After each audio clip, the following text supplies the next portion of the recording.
Welcome back to the Sunderland Round-up. You guys seem to enjoy the previous episodes as it's currently had very good reception so far. So here I am back with episode 2. Now, just like last time, I'm going to be going through all of the latest stories and updates surrounding Sunderland from the past week and just talking about it and giving my opinion about it. So, without further ado, let's get into this.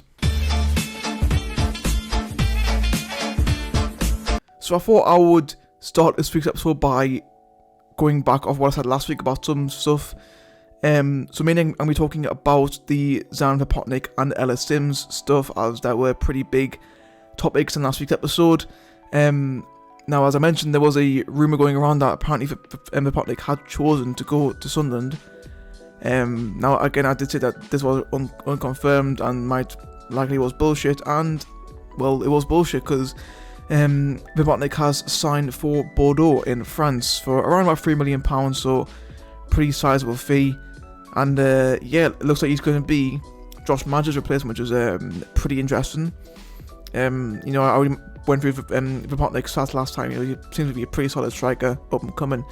But he has chosen Bordeaux over us and Leicester, so who knows really. And also with Ellis as well.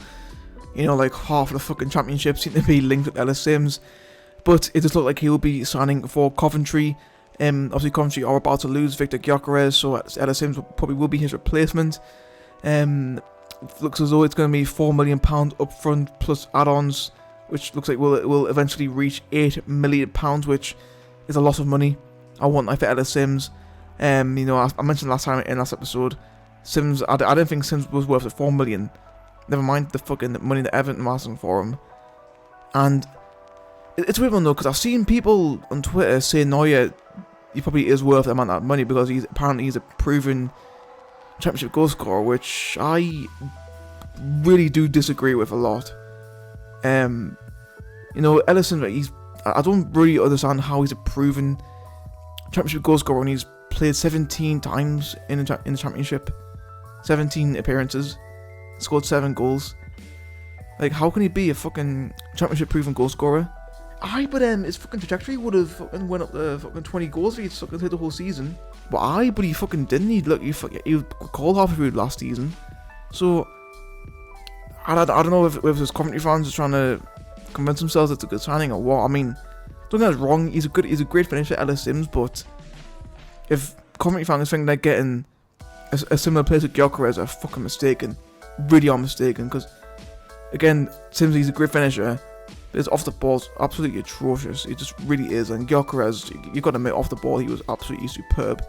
It really does help him helps him to be a fucking great striker. So yeah, don't really see. I don't think he's going to do as well as what current fans think he will. I still think he'll have a solid season. Just excuse me, I'm gonna put on a bet for Sims to score against us and for him to win the Golden Boot now I've just said this.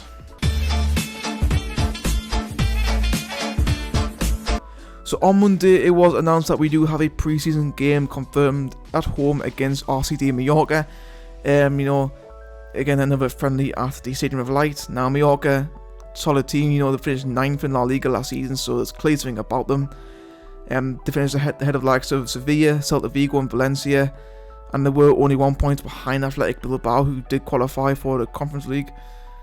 And I think it'll be a good test, to wrap up pre-season. It's looking like it's a very, very weak pre-season. Obviously, tomorrow we've got the game against South and Gateshead, who are both non-league.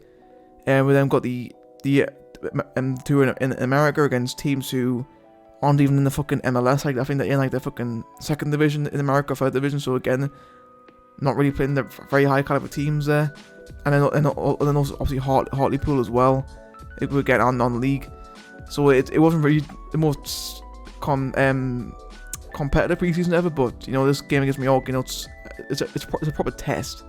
Is what I'm trying to say. It's a good test for us, to see how it can do against clearly our half decent team. So can't complain there. And it is also the 6th friendly at the Stadium of Light since 2017. Obviously, I think we went like a long time without any pre-season games at the Stadium of Light, but since 2017 we've had quite a few. Obviously, had the 5-0 loss against Celtic, which I was at. Then obviously the 1-0 loss against Heerenveen back in 2019, which I frankly wasn't at. And then obviously they had 2 games then behind closed doors against Carlisle and Harrogate, obviously, which we ended up winning 3-1 and 1-0. And then also the 2-1 win against Hull back in 2021, which I think people have forgotten about. So yeah, solid opponent, should be a cracking game. And again on Monday, there was some news about some players not getting their contract renewals. It was announced that Lyndon Gooch, Alex Pritchard and Danny Bart will not have their contracts renewed at the end of this season. It's, you know, it definitely caused a little bit of a stir on social media about it. Personally, I've got some mixed feelings about it, really, because, you know, like, really looking at it, none of them really have a future at the club, but they are still, like, experienced heads, you know. For me, Gooch, I don't know, I don't think Gooch is really as good as what people think he is. Like, he's just really, really inconsistent, you know. Like, one week he'll have an absolute blinder, and then the following game he'll be absolutely shit. Like, literally, last season, like Burnley away, absolutely superb. It was probably one of the best games I've ever seen him play for us. And then following week against Hull at home, he was absolutely fucking abysmal. You know, and to be fair, right now he probably is third choice right back behind Hume and probably Huggins as well. And even as a winger as well, he's behind Roberts, Jack Clark can play at the right wing, Lee Hadji, Jason Bennett. You know, he's not really first choice in anything anymore. And he's, you know, I'm not really that good about him leaving. You know, obviously, you know, he still came through the academy. He's been there for years, but I don't know. I think with the other two, I'm definitely a little bit more upset about. You know, Pritchard again. He's definitely a lot better off the bench. At the moment, you know, he's definitely made impacts on games when needed. But you know, he's clearly losing his leg. I think he's played like a full 90 minutes, like a handful of times this season. Last season, he just hasn't got the fucking legs anymore. He really hasn't. Also Danny Bart, you know, like literally last week I was on about him going to Blackburn. Probably won't happen this year, but it might happen next year. You know, he's gonna be 34 next September, and albeit he's still a great centre back, and it was absolutely unreal last season. You know, if we are going to be looking to push a promotion in his next 2 years, and we do end up playing in the Premier League come 2025 or something like that, he's not going to be, he's going to be fucking old. He's not going to be like Premier League quality. You know, I get that we are like trying to look ahead in the future a little bit, and you know, but honestly, I'm going to assume that these three are pretty big.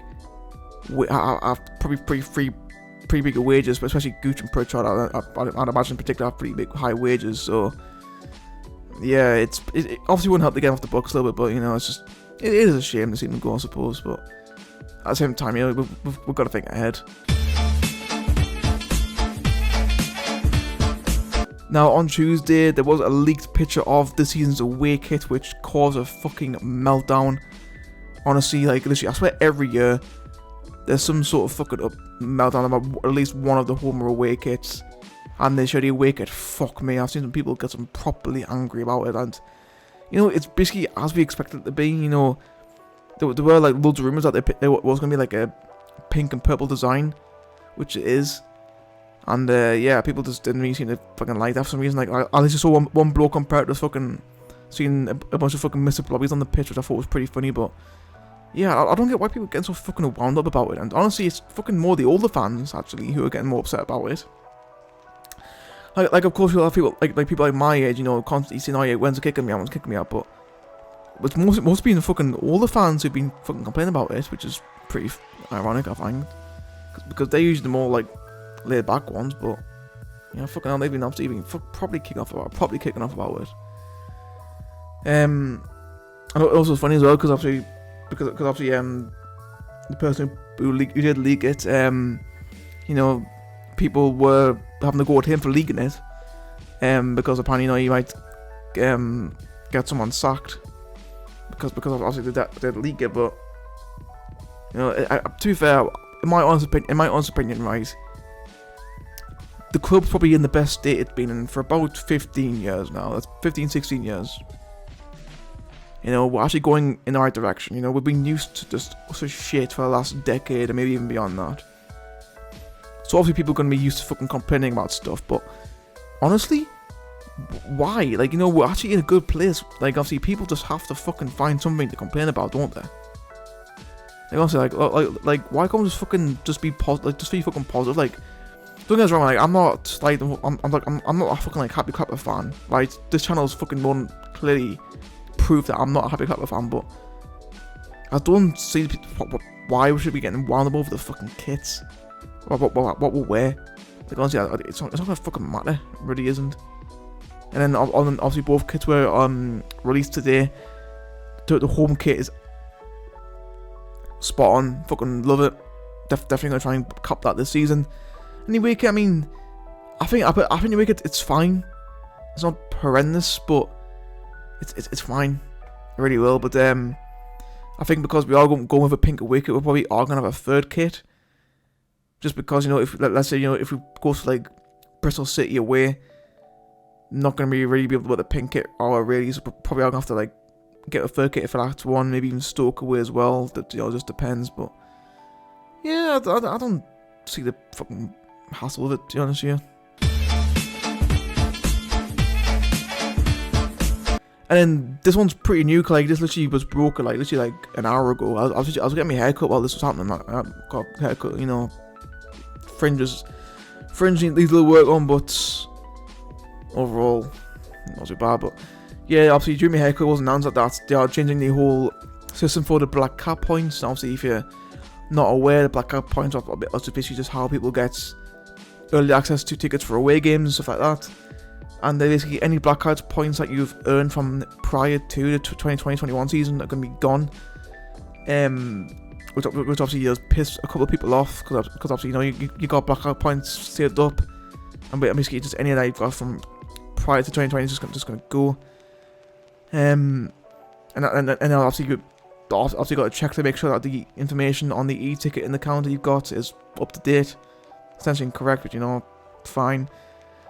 But the part about this which I found was pretty weird was the fact that the club said in the like little articles that you may have to ask, you may have to provide valid proof when you ask the away games to, you know, to prove that you are who you say you are, which I think is a little retarded. I can't lie, because like the way I've read it, right, is that the club, like if you go to a away game, like you may be asked to prove that you are who you are, which, I mean, to be fair, like, when I've went to away games, like, stewards, like, you usually just check how old you are, just so you know, like, that you get searched and whatever, but, you know, just to prove you so, I mean, personally, I think they're just doing this just to make sure that, you know, like an adult isn't using, like, a fucking, like, kid's ticket to get in, which I suppose is fair enough, but if they are, like, gonna go the full method of, you know, making sure you get, oh yeah, my name's this is what it says on my ticket over, I don't know, I think it's a little bit dumb, but I don't think that is how they're gonna do it, but it's just seeing like that was what they were coming across. But again, like, to be fair, I doubt this fucking stewards are gonna fucking ask every individual person who said they are, like, you know, like, there's like thousands of people getting into the fucking grounds and the away ends, they're not gonna fucking ask every individual person who they are, you know what I mean? Like, it's just that's what they are. And I can't lie, like, this doesn't really affect me loads, because I haven't got many black hands points at the moment anyway, but, you know, I feel like this kind of has been catered towards those fans who were constantly complaining about the system and not being able to get to away games, which I think is kind of stupid, because most of last season's away games, they go such a fucking general sale anyway, so they're complaining about absolutely fuck all. And to be fair, even if they were complaining about it, just fucking go to more games, you know, like, go to more cup games, which, I mean, obviously can't be helped if you don't get any home ties, but you know, we've got Crew at home coming up after the Ipswich, so, you know, that's a good chance for people to get some Black Cats points. Like, it was easy in the League One days, because obviously we were in the Pap John's Trophy, so it was easy then, because obviously I had loads of home games then we get points, but yeah, you know, it's just, again, it's just people finding ways to complain about stuff, I suppose. And that's going to be it for this roundup. Hope you guys did enjoy it. Let me know your thoughts about literally anything what I've talked about in today's video in the comments below. That's it for me. I'm going to the South Shields game tomorrow, so I might make a review if I remember to, because I'm fucking going out. So yeah, we'll have to wait and see. Anyway, that's it for me. Hope you guys enjoyed. See you all next time.